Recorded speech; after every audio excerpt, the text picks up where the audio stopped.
Que Dieu nous bénisse. On reste debout. On nous fait directement la lecture de la Bible. Ouvrons nos Bibles.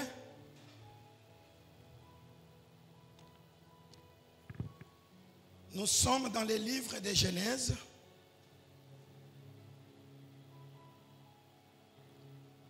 Genèse chapitre 41.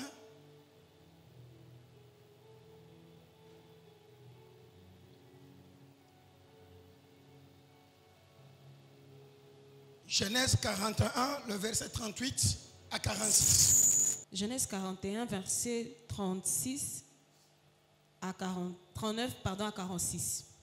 Et Pharaon dit à Joseph, puisque Dieu t'a fait connaître toutes ces choses, il n'y a personne qui soit aussi intelligent et aussi sage que toi. Je t'établis sur ma maison et tout mon peuple obéira à tes ordres. Le trône seul m'élèvera au-dessus de toi. Pharaon dit à Joseph, vois, je te donne le commandement de tout le pays d'Égypte. Pharaon ôta son anneau de la main et le mit à la main de Joseph. Il le revêtit d'habits de fin lin et lui mit un collier d'or au cou. Il le fit monter sur le char qui suivait le sien et l'on criait devant lui à genoux. C'est ainsi que Pharaon lui donna les commandements de tout le pays d'Égypte. Il dit encore à Joseph, je suis Pharaon, et sans toi personne ne lèvera la main ni le pied dans tout le pays d'Égypte. Pharaon appela Joseph du nom de Saphna et il lui donna pour femme Asna, fils de Potiphar, prêtre d'On. Et Joseph partit pour visiter le pays d'Égypte. 46. Joseph était âgé de 30 ans lorsqu'il se présenta devant Pharaon, roi d'Égypte, et il quitta Pharaon et parcourut tout le pays d'Égypte. Amen. Amen. Est-ce qu'on peut acclamer pour la parole du Seigneur? Est-ce qu'on peut acclamer pour la parole du Seigneur? Amen. Oui, prenons place. Que l'Éternel augmente la bénédiction à sa parole. Amen. Et ça, histoire moko toyebi yango malam. Histoire à Joseph. Mais tolingi toloba moi eloko moko ya muke par rapport ya thème de l'année. Oyo ezali, sur toi je bâtirai mon église. Amen. Ça c'est le thème de l'année. Sous-thème nabiso ya lelo ezali sur cette relation. Je bâtirai ma gloire. Amen. Sur cette relation, je bâtirai ma gloire.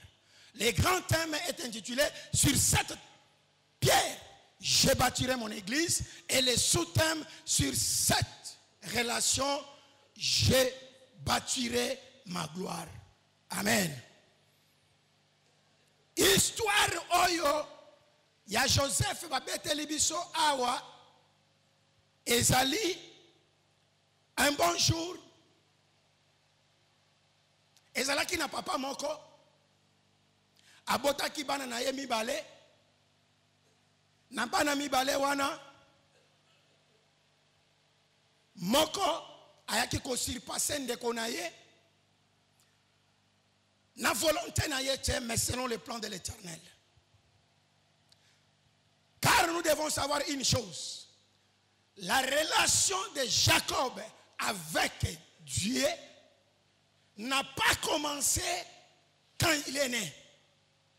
Mais la relation de Jacob avec Dieu a commencé dans le ventre de sa mère. Amen. Amen. Je me répète. Relation ya Jacob et Nzambe. Et bandit tango Jacob abotami. Mais relation ya Jacob et Nzambe. Et bandit uta libumu ya mama nae. Bipa relation et bandeli. Il n'avait même pas encore prié. Il n'avait même pas encore jeûné. Mais il était déjà en relation avec l'Éternel. C'est pourquoi naza koyebi sayon deko bato nyonso bazalaka bato kobundisa te. Bato nyonso bazalaka bato kolakisa musapite. Ata okuti azotambula na lipapa. Tika ye atambula na lipapa na ye. Oyebi te place ndenge nini azana relation na nani. Amen. Akoki kobotama na ba condition moko difficile, mais ce qui compte c'est la relation avec son Dieu. Maman na ye azobota te, papa na ye akoti mabondeli. Abondeli Nzambe, sala ke mwasi na nga abota. Mwasi azui zemi. Zemi yango ekomi mwa mobulu. Mwasi akepe mabondeli. On y reviendra un jour. Quand Rebecca ne mettait pas au monde, Rebecca n'a pas prié. Mais quand Rebecca est enceinte et qu'il y a eu des troubles, c'est alors que Rebecca est allée voir maintenant l'Éternel. On y reviendra un jour. Amen. Amen. Faut y baka moment nini, faut luka nkolo. Na stérilité, mobali ndi aluki Nzambe. Mais tango trouble ekoti, moi sindake kuluka Nzambe, mobali atikali. Nekuna Nzamba za koyebisa Rebecca. Na libumu na yo, ozana bana mibalete, mais tu as des nations. Ngai Nzambe na tisse relation na oyo ya suka. Tala makambo ndenge kozalela. Relation ya Jacob na Nzambe ebandi wana. Jacob abotami na se ya relation na Nzambe. Ayebi nano atake Nzamba zalaka te. Mais déjà Nzambe asasa déjà relation na ye déjà. Amen. Amen. Nalingi koyebisa yo ndenge na telemi liboso boy elingi koloba te ke ngana za na relation koleka yo na liboso ya Nzambe. Okoki kofonda na ba me relation na yo na Nzambe eleka.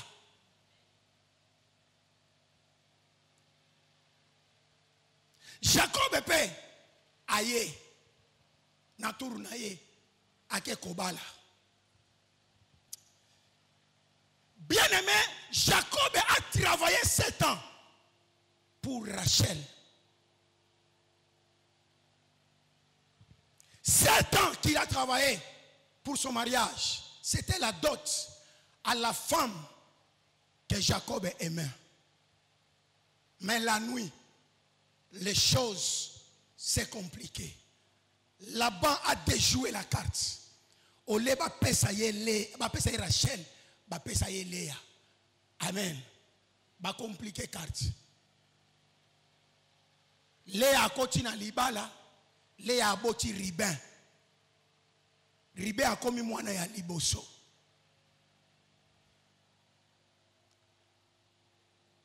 Zoka nena pensé à Jacob.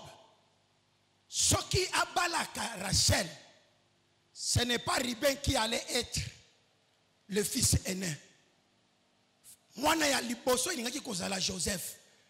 Ningaki kozala mwana ya liboso. Mais mon Lili échangeait makambo. Joseph a se retrouvé 13e. A se retrouvé 12e de la famille.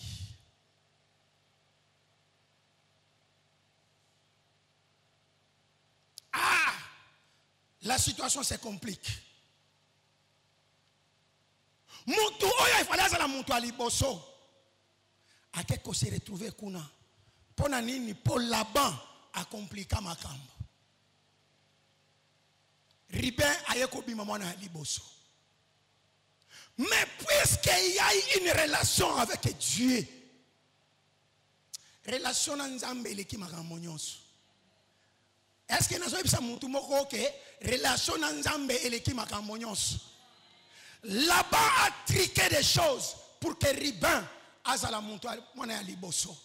Mais la relation est venue arranger des choses. Amen, amen.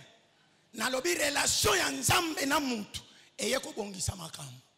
Mutu ya liboso atombwama na libota ya Jacob eza Joseph. Ne mutu ya liboso atombwama. Puisque na pensé à papa na ye, j'avais travaillé pour na maman ya mwana oyo. Na travaillé ki pona oyo ti. Wana eza mokili ne etrike makambo. Mais relation eye ezongisi makambo. Tika na tongo na lelo. Relation oyo za nango na nzambe e arranger makambo na yo na kombo na Yesu Kristo.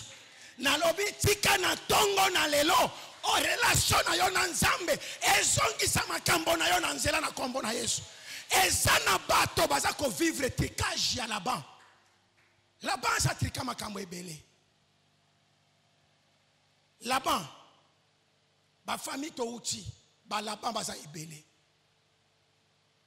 Yo ebongaka ozala muntu ya koseka banda kala.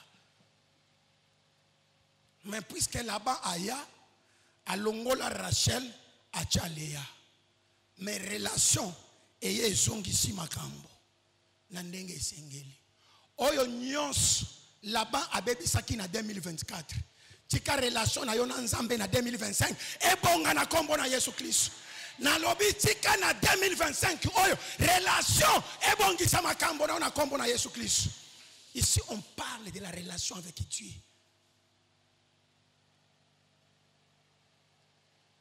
Joseph bandeko na ye bateki ye epa ya bandeko na ye. Bandeko na ye bateki ye epa bandeko na ye. Nde bandeko na ye wana bake koteka ye na Egypte. Pa groupe ya liboso oyo esombaka ye na désert. Bazalaki descendant ya Esau. Oyo azali papa kulutu na ye. Nde bato basombaka ya liboso. Nde libota ya wana ba descendant ya Esau bake koteka ye pa Potifar. Et pa Potifar bako seliye makambo. Ake na prison. Nde na prison Joseph aza kolela. Aza koyebisa e chanson. Ke naza innocent. Pe na kacha mboka oyo na ana motute. Oyo akoki kolobela ngai. Amen. Joseph na kati na Egypte. Azalaki na ndekote. Ayebisi e chanson. Lokola naza na ndekote. Ata yo ozala appui na ngai. Soki obimi lobela ngai pe bimisa ngai ao. Joseph a forcé relation ya ko forcé. Abosani ke ana relation supérieure. Joseph a yekuluka relation moko ya ko forcé. Soki obimi kende lobela ngai. Ngape lokola yo serva karwa masanga. Lokola na limbo lindoto na yo. Soki obimi lobela ngai. Ngape na bima ao. Naza innocent. Naza na papate. Une relation forcée. Lokola ezalaki forcé. Muntu wana abima abosa na Joseph. Il a subi encore 10 ans. Bible lobi, les chansons oublia Joseph. Tango Bible lobi ki abosa niye, c'est kata mai ya pamba oyo, atikala koyela eti. Joseph afandi a susu na place ya apuite. Sikoyo relation na ye na nzambe ekoti na danse. Relation ekeye pa ya Pharaon. Epesi ye ndoto. Mais puis me lié explication. Relation ekeye pa ya Pharaon. Epesi ye ndoto. Mais ekangi compréhension na explication ya ndoto na entourage na ye. Eyebisi ye ezana muntu moko na pesi explication. Je suis en relation avec lui. Et c'est sur lui que je bâtirai ma gloire. Ici en Égypte. Amen, amen. Pharaon aluki muntu akolimbola ndoto azate. bake babengi Joseph na prison. Relation ebandi kosala. Ya ko forcer te. Puisque avec Dieu c'est automatique. Quand tu es en relation avec Dieu, tu ne forces pas des choses. Quand tu es en relation avec Dieu, ce n'est pas du mécanique, mais électronique. Même dans la musique, makambo ezo changé. Joseph a ebisi ndoto oloti elingi koloba ke seta ya nzala na seta ya abondance. Pharaon a fandi alobi na verset batangeli biso. Na 38 wana Pharaon aza koloba. Est-ce que na kati ya mboka oyo tokoki kokuta mutu oyo azana mayele lokola oyo? Bango moko bazongisi azati. Na ba collaborateur ya Pharaon bazongisi azati. Amen. Vous savez, quand la relation avec Dieu veut te placer, veut t'élever, Dieu est capable ya kozwa yo na ndenge ofandi na bawana. Aye na yo na makolo na ye. Biso nyonso yo tobimi ba incapable pona ko résoudre eloko wana. Mais nzambe asali ke yo résoudre yango. Et ya relation na nzambe. Sikoyo wana nde nzambe abandi ko pistonner yo. C'est pourquoi, bien-aimé, ne sois pas étonné. Muntu moko akoki kouta na sima. Muntu moko azanga tina. Aussitôt qu'il lobi nango, akomi première na makolo ya mama. Et ya relation na ina nzambe nde efungoli lienzela. Est-ce que na lobi eloko moko? Est-ce que na lobi eloko moko? Est-ce que na lobi eloko moko na muntu? Tika relation wana emema yo na ba dimension mosusu. Na lobi tika relation na yo na nzambe emema yo na ba dimension mosusu. Ce qui compte c'est la relation. Bazui Joseph bakomisie premier ministre. Akomi Judith Souminwa ya époque wana.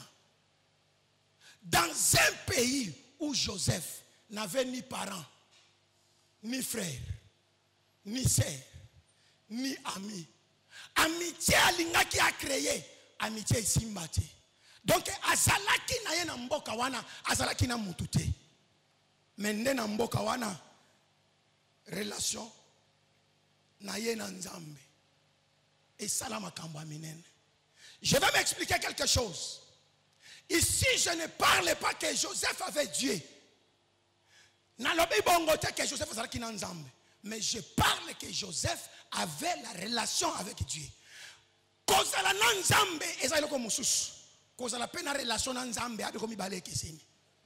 Est-ce que je me fais comprendre? Tu peux avoir Dieu, mais tu n'es pas en relation avec Dieu. Bato ebele bomonaka ndenge tozali awa na ana nzambe mais ana relation na nzambe te. Ici on parle de la relation puisque notre thème sur cette relation je bâtirai ma gloire.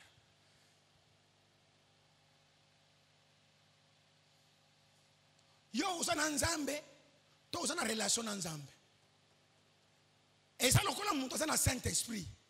Na époque à la Saint-Esprit on a dit koya za kozonga abanaki kufanya na suki ya bato soki bakati suki magambo isili. Mais aujourd'hui Saint-Esprit a kenagate azonga gate azana biso. Mais si tu n'es pas en relation avec le Saint-Esprit à côté de la kosalate azakati na yo aza attristé okobandaka kotambola nazalaka na Saint-Esprit mais Saint-Esprit en attristé azala gate il n'est pas en relation avec toi. Est-ce que je me fais comprendre? Voilà pourquoi ce matin, en 2025, je suis venu te dire, cherche à tisser la relation avec Dieu, que d'être avec Dieu.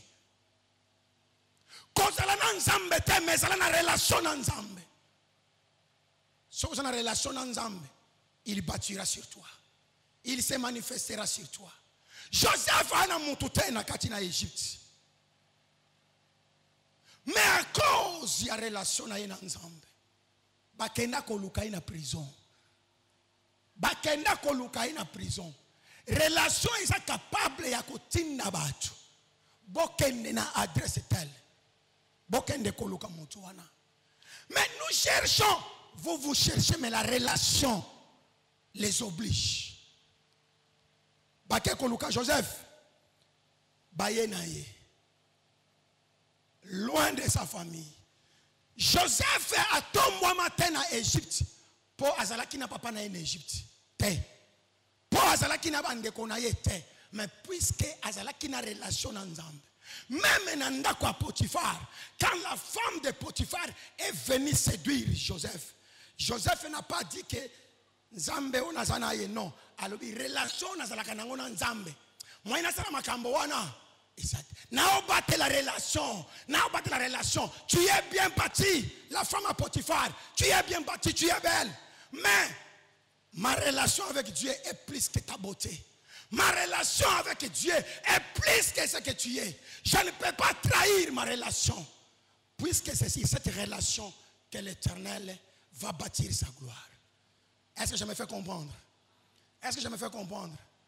Bien-aimé, quand il y a une église, et il y a mais cause la relation ensemble et après il y a au y a une église est-ce que vous avez une relation ensemble mukolo moko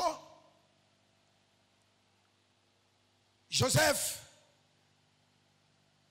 azakobima bilamba ya prison nyonso elongwe ye wana azakokende ozakokende wa papi ya relation tala tango pe akomi liboso ya Pharaon alimboli ndoto ole aloba ndenga alobaka na prison ke bokanisa ngai bobimisa nga awa et pas Pharaon ce quoi a changé alimboli ndoto Joseph abaluki abandi kozonga Pharaon atuni ye ozokende wapi abina zongi na selile abi c'était relation na yo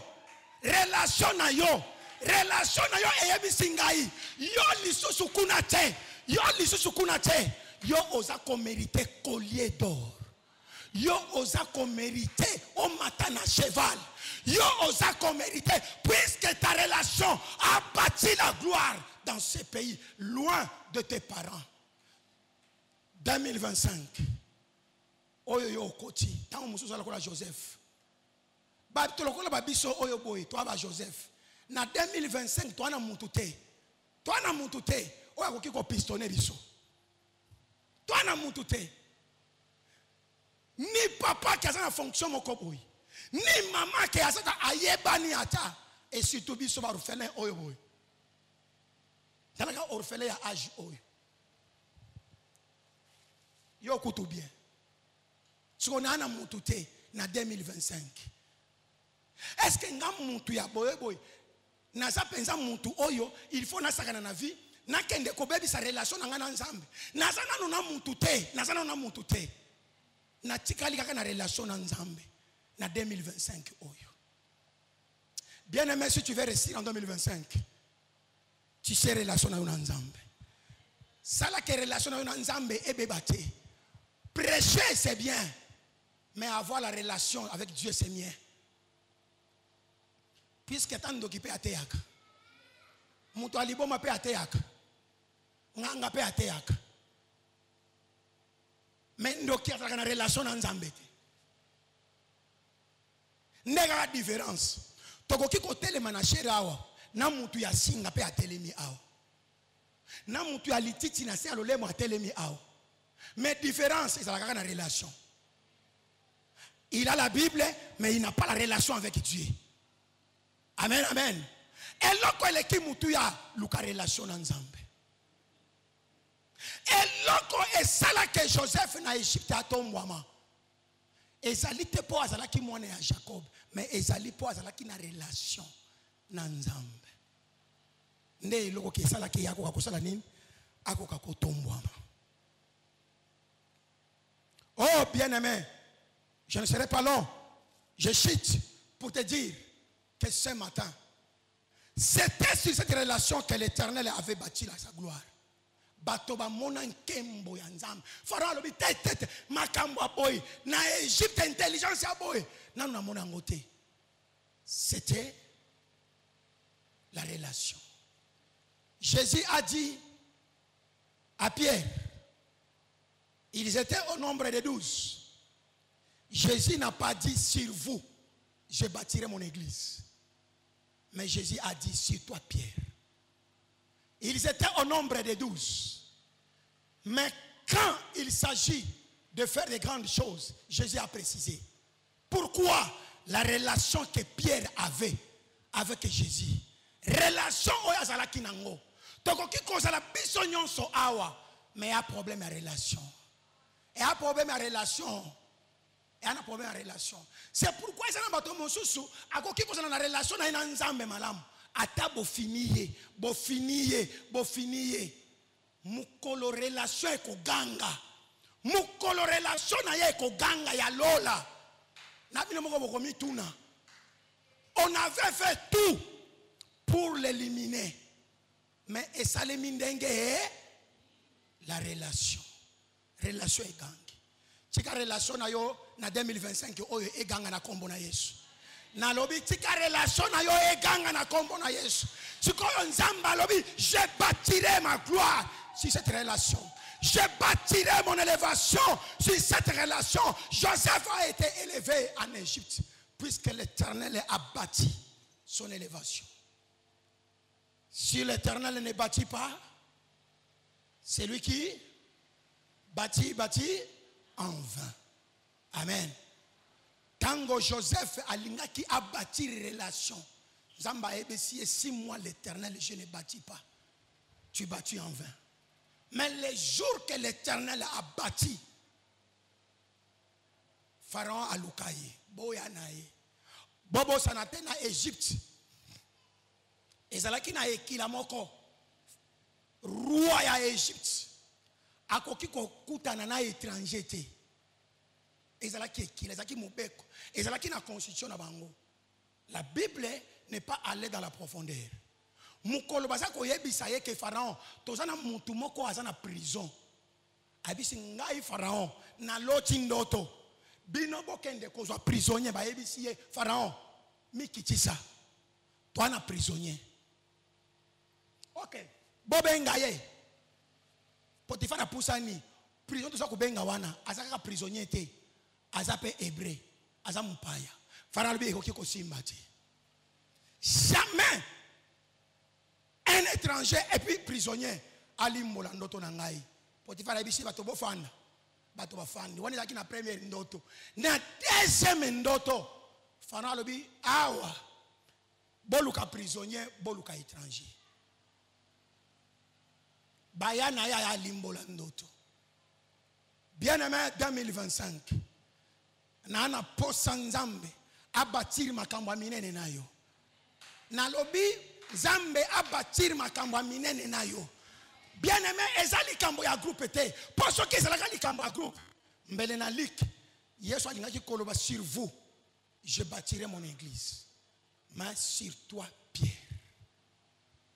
Est-ce que Pierre moko azana kati na église na biso? Est-ce que Pierre moko azana kati na église ao?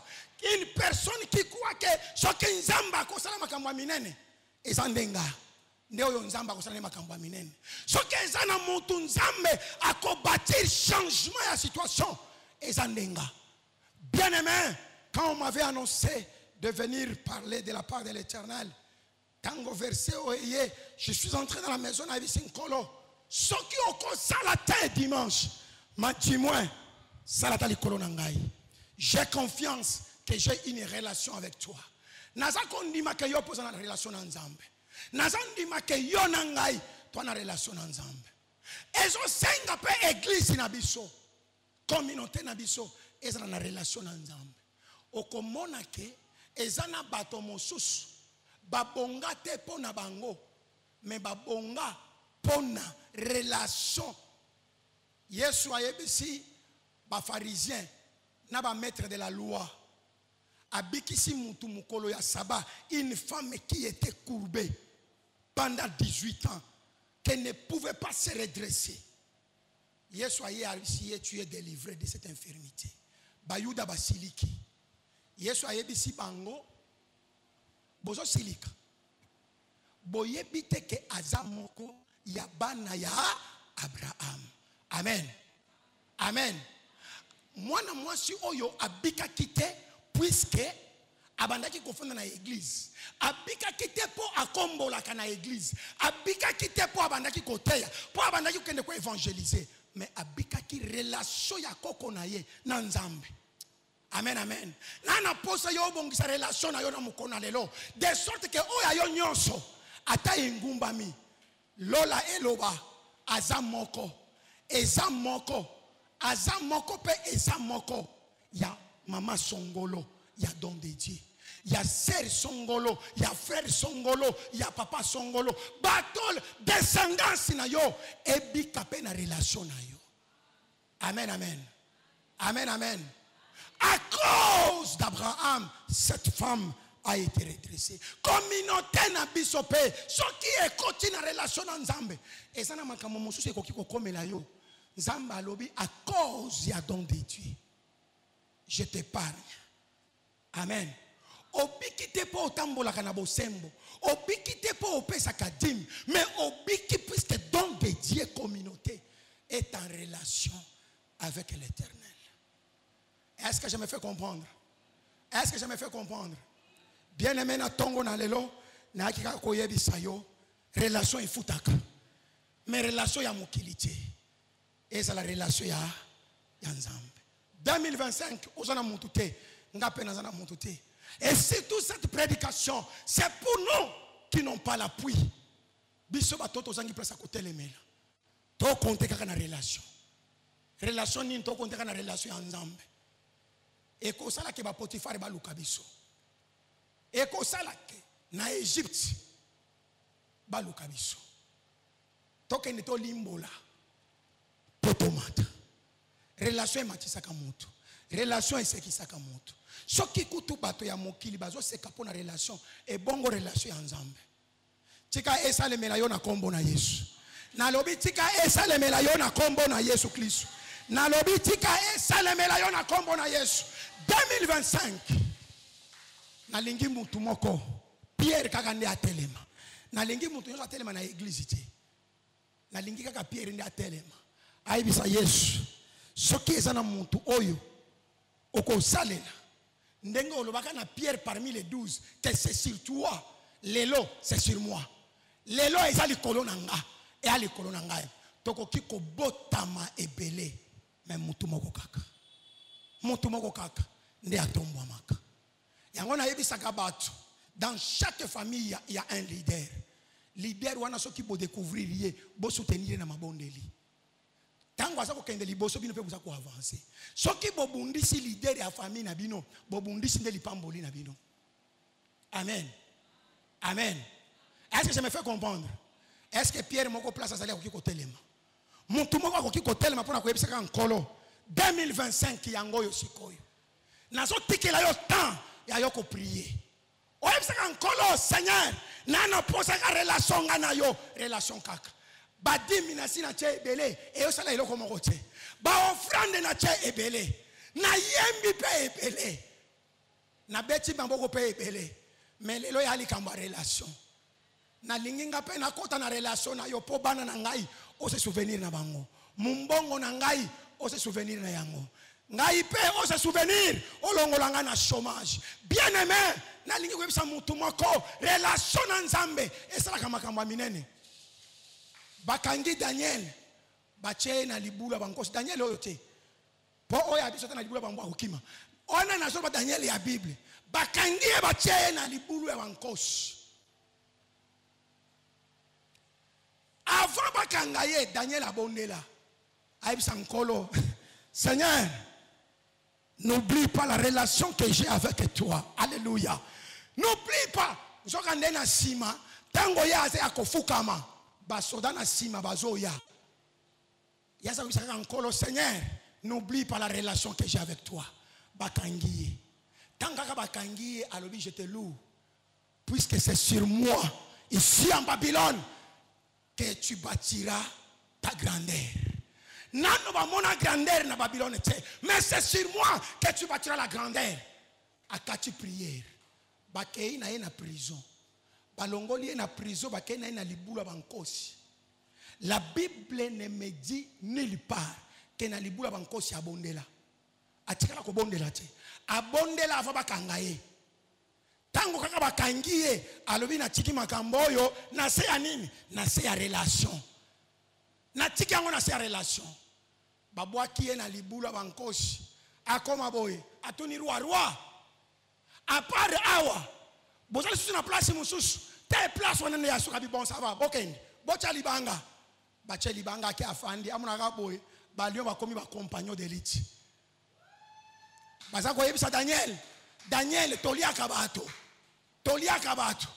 mais relation na yo na oya likolo relation na yo na oya leki likolo epekisi biso e ali kamba relation te kasi bosana nzalati balalisa kibino nzala pona ngabi te balalisa kibiso nzala mais relation etondisi biso place ya kocha yo ezate amen bakangi Abednego Shadrach pe Meshaki bache bango na fournaise ya moto na kati ya fournaise ya moto bache louange nous te louons tu es Dieu qui d'autre peut te louer si ce n'est que toi à cause de la relation babandi ko louer nkolo Bible lobi ba yeko bimisa bango ata solo ya moto ezate mais roi atali boye amoni relation na kati atuni bango to chaki bato bo misato mais nazo mona bato combien na mona relation na kati tika relation ekotela na kombo na Yesu